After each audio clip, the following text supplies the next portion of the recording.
அஸ்ஸலாமு அலைக்கும். இது ஈதுக்கு நாள் எடுத்த விலாக். இந்த விலாகில் சாந்த்ராத்துலேருந்து ஈத் வரைக்கும் நான் என்ன பண்ணுறேன் அப்படிங்கிறது தான் பார்க்க போகிறீங்க. சாந்த்ராத்னா வேறு எதுவும் இல்லை, ஈதுக்கு நாள் நைட்டு அதை தான் சாந்த்ராத் அப்படின்னு சொல்லுவாங்க.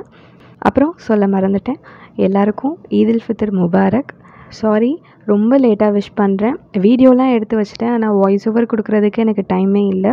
அதனால தான் இவ்வளோ லேட்டாக வீடியோ போடுறேன். சாந்த்ராத் அன்னைக்கு இஃப்தியார் முடிச்சுட்டு மஹரிப்லாம் தொழுது முடிச்சுட்டு பால்கனிலே வந்து நிலா பார்த்துட்டேன். ரொம்ப அழகாக இருந்துச்சு, மாஷா அல்லாஹ்.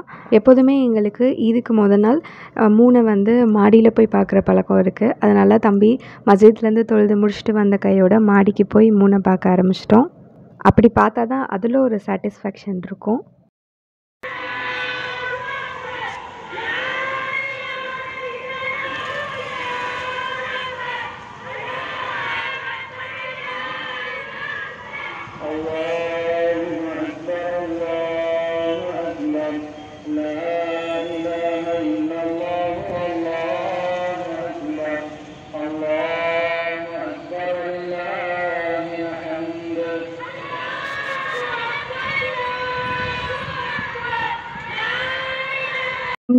அல்ஹம்துலில்லாஹ், அல்லாஹ் அக்பர். இந்த தரூத்லாம் முடித்ததுக்கப்புறம் நானும் தம்பியும் கொஞ்சம் நேரம் மாடியிலே நின்று மூணு ஃபோட்டோஸ் வீடியோஸ்லாம் எடுத்துகிட்டு இருந்தோம். இந்த தடவை நிறைய நேரம் இருந்துச்சு. அப்புறம் கீழே வந்துட்டு வேலை எதுவும் இல்லை. அம்மா வந்து அந்த தக்பீரை வந்து டிவியில் போட்டுவிடு அப்படின்னு சொன்னாங்க. சரின்னு சொல்லிட்டு சவுண்ட் பாரில் கனெக்ட் பண்ணி விட்டு வீடியோ அலற வச்சுட்டு இருந்தேன். சும்மா தானே இருக்கும் அப்படின்னு சொல்லிட்டு உடனே மெஹந்தி போட ஆரம்பிச்சிட்டேன். இதுதான் என்னோடய மெஹந்தி டிசைன். பிடிச்சிருக்கா அப்படிங்கிறத கமெண்ட் பண்ணுங்கள் மறக்காமல். அம்மாக்கும் அழகாக இந்த மாதிரி மெஹந்தியை வச்சு விட்டுட்டு தூங்கியாச்சு. எனக்கு லெஃப்ட் டு ரைட் மெஹந்தி வைக்க தெரியாதனால நானும் இதே டிசைன் தான் வச்சுக்கிட்டேன். இது நெக்ஸ்ட் டே மார்னிங் எடுத்த ஃப்ரெஷ் மெஹந்தி ஸ்டெயினோட இது தான்.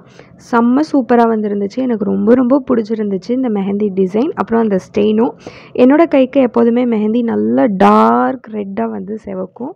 இதே மாதிரி தான் இந்த தடவையும் செவந்துருந்துச்சு, மாஷா அல்லாஹ்.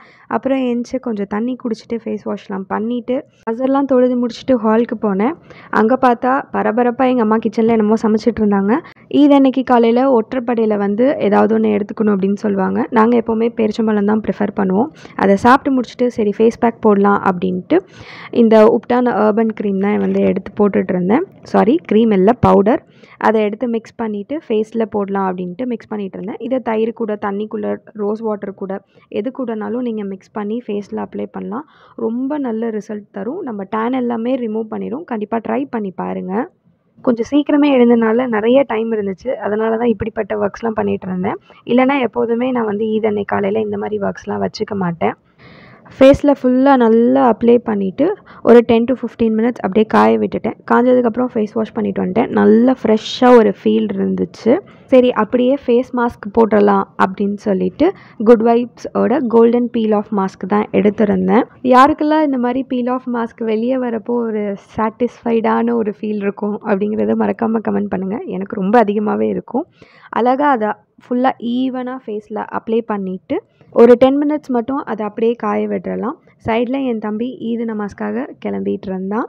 இதுதான் எங்கள் அப்பாவோட அப்புறம் அக்ரமோட ஈத் அவுட்ஃபிட். ரொம்ப சூப்பராகவே இருந்துச்சு. இந்த பீல் ஆஃப் மாஸ்க்கை பீல் பண்ணுறதே ஒரு தனி சுகம். இன்றைக்கி கொஞ்சம் கொதர்ன மாதிரி வந்துருச்சு, நெவர் மைண்ட். அப்புறம் அப்படியே ரிமூவ் பண்ணிவிட்டு டஸ்ட்பினில் போட்டு ஃபேஸை நல்லா கிளென்ஸ் பண்ணிவிட்டு போய் குளிச்சுட்டு வந்துட்டேன். அப்புறம் நான் இன்றைக்கி ஈதுக்கு சாரி தான் கட்ட போகிறேன். இந்த சாரி வந்து கலர் ப்ளஸ்லேருந்து எடுத்திருந்தேன். ஈது ஷாப்பிங் விலாக் பார்த்துருந்திங்கன்னா உங்களுக்கு தெரிஞ்சிருக்கும். ப்ளவுஸில் இந்த மாதிரி பீட்ஸ் வச்சு தைக்கலாம் அப்படின்ட்டு ஒரு பிளான் இருந்துச்சு. சரி ஓகே அப்படின்னு ஸ்டிச் பண்ணிட்டேன். எங்கள் வீட்டுக்கு பக்கத்துலேயே ஒரு பெஸ்ட் டெய்லர் இருக்காங்க. நான் கேட்ட மாதிரிலாம் அவங்க ஸ்டிச் பண்ணி கொடுப்பாங்க. இருங்க ஒழுங்காக காமிக்கிறேன் என்னோடய ப்ளவுஸோட அவுட்புட்டை. தடா, இதுதான் என்னோடய ப்ளவுஸோட அவுட்ஃபிட். நான் நெக்லையும் அப்புறம் கையிலையும் பேர்ல்ஸ் வச்ச மாதிரி பீட்ஸ் வைங்க அப்படின்னு சொல்லியிருந்தேன். ரொம்ப நல்லாவே பண்ணியிருந்தாங்க. எனக்கும் ரொம்ப ரொம்ப பிடிச்சிருந்துச்சு. அப்புறம் சாரீலாம் கட்டி முடிச்சுட்டு தொழுகிறதுக்காக போயாச்சு. நானும் அம்மாவும் தான் இன்றைக்கி தொழுதோம். எப்போதுமே நாங்கள் வந்து எங்கேயும் வெளியெல்லாம் போய் தொழுக மாட்டோம். நிறைய பேர் இந்த திடல், பள்ளிவாசல் அங்கெல்லாம் போய் தொழுவாங்க. நாங்கள் அப்படிலாம் தொழுக மாட்டோம். எப்போதுமே வீட்டில் தான் தொழுவோம். ஸோ நானும் அம்மாவும் தொழுது முடிச்சுட்டு நிறைய துவா கேட்டுட்டு எல்லாருக்காகவும் துவா கேட்டோம். பெலஸ்டீன் மக்களுக்காகவும் நிறைய துவா கேட்டுட்டு இருந்தோம். இதெல்லாம் முடிச்சுட்டு துவா கேட்டெல்லாம் முடிச்சுட்டு நிறைய தக்பீர் ஓதுவோம் நாங்கள். அந்த மாதிரி தக்பீர் ஓதிட்டு தஸ்பீ ஓதிட்டு அங்கேயே சல்லாலே உட்காந்துருந்தோம். அப்புறம் நாங்கள் தொழுது முடித்த கையோட அக்ரமும் அப்பாவும் தொழுது முடிச்சுட்டு வந்துட்டாங்க. அவங்களுக்கெல்லாம் முசாவா செஞ்சு முடிச்சுட்டு பிரேக்ஃபாஸ்ட் வச்சாச்சு. இன்றைக்கி பிரேக்ஃபாஸ்ட் மெனுவில் நூடுல்ஸ் அப்புறம் ஷீர் குருமா தான் அம்மா பண்ணியிருந்தாங்க. என் விரல் எவ்வளோ அழகாக இருக்குதுன்னு பார்த்தீங்களா அந்த மெஹந்தியோட டிசைனில். மாஷால்லா மாஷால்லா. அப்புறம் கொஞ்சம் மேக்கப்ஸ்லாம் பண்ணிவிட்டு வீடியோஸ் ஃபோட்டோஸ் இதெல்லாம் நிறைய எடுத்துகிட்டு மேலே வந்துட்டோம். மேலே வந்து பார்த்தா அம்மா மதியானத்துக்காக எல்லாமே ரெடி பண்ணிகிட்டு இருந்தாங்க. என்னென்ன ரெடி பண்ணி வச்சுருக்காங்கன்னு பார்ப்போம் வாங்க. இதில் சிக்கன் 65க்கு மசாலா தடவி வச்சுட்டாங்க. அப்புறம் அந்த சின்ன குக்கரில் தால்ச்சாக்கு தாலும் பெரிய குக்கரில் மட்டனை நல்லா வேக வச்சுட்டு இருந்தாங்க. நான் அப்படியே இதெல்லாம் பார்த்து முடிச்சுட்டு என்னோடய மெஹந்தி டிசைன்ஸை வீடியோ எடுத்துகிட்டு வந்தேன். எவ்வளோ க்யூட்டாக இருக்குல்ல. எனக்கு இந்த அளவுக்கு டார்க் ஸ்டெயின் வரும். மத்தியானம் லன்ச்சும் ரெடி ஆயிடுச்சு. என்னென்ன அப்படின்ட்டு பார்ப்போம் வாங்க. சுட சுட ப்ரெட் ஹல்வா, நெய் முந்திரிலாம் தாளித்து போட்டு அப்புறம் சூடான பிரியாணி. யம்மியாக இருந்துச்சு இன்றைக்கி பிரியாணி, சான்ஸே இல்லை. அப்புறம் கொழுப்பு, எலும்பு, மாங்காய் இதெல்லாம் போட்ட ஒரு சூப்பரான தால்ச்சா செஞ்சுருந்தாங்க. அதுக்கப்புறம் எப்போதும் போல் 65. இந்த 65 எங்கள் அம்மா ஒரு ஸ்பெஷல் மசாலா வச்சு செய்வாங்க. ரொம்பவே டேஸ்ட்டாக இருக்கும். செம்ம கிறிஸ்பியாகவும் நல்லா சாஃப்டாகவும் சூப்பராக இருக்கும். அப்புறம் எப்போதுமே போல் தயிர் சட்னி. தயிர் சட்னி என்ன இவ்வளோ கம்மியாக இருக்குதுன்னு நினைக்காதீங்க. நாங்கள் கொடுக்குறவங்களுக்குலாம் கொடுத்துட்டோம். ஸோ அதனால் அப்படி இருக்குது. அதுவும் இல்லாமல் எங்கள் வீட்டில் யாரும் அவ்வளோவா தயிர் சட்னி ப்ரிஃபர் பண்ண மாட்டோம். சும்மா அது ஒரு டேஸ்ட்டுக்கு இருக்கும். அப்புறம் இதுதான் எங்களோட மெனு. சூப்பராக சாப்பிட்டு முடிச்சுட்டு மதியானம் ஒரு குட்டி தூக்கத்தை போடலாம் அப்படின்ட்டு ஏசி ஆன் பண்ணிவிட்டு வந்து படுத்தாச்சு. சாரி கைஸ், அதுக்கப்புறம் நான் எந்த ஒரு வீடியோஸுமே எடுக்கலை. ஈவினிங்க்கு மேலே என் தம்பிலாம் வீட்டில் இருந்தால் நாங்கள் ஜாலியாக ஒன்றா உட்காந்து பேசி சிரிச்சுட்டு கேரம்லாம் விளையாண்டுட்டு சில கேம்ஸ்லாம் விளையாண்டுட்டு இந்த மாதிரி தான் எங்களோட ஈது போச்சு. சில டைமில் நாங்கள் ரிலேட்டிவ்ஸ் வீட்டுக்கும் போவோம். எங்கள் வீட்டுக்கும் ரிலேட்டிவ்ஸ் வருவாங்க. இந்த மாதிரி இருக்கும். அப்புறம் நைட்டு தான் வீடியோ எடுத்துகிட்டு இருந்தோங்கிற ஞாபகமே வந்துச்சு. ஸோ ஃபேஸ் வாஷ்லாம் பண்ணிவிட்டு என்னோடய ஸ்கின் கேர்லாம் முடிச்சுட்டு நான் தூங்கலாம் அப்படின்ட்டு வந்துட்டேன்.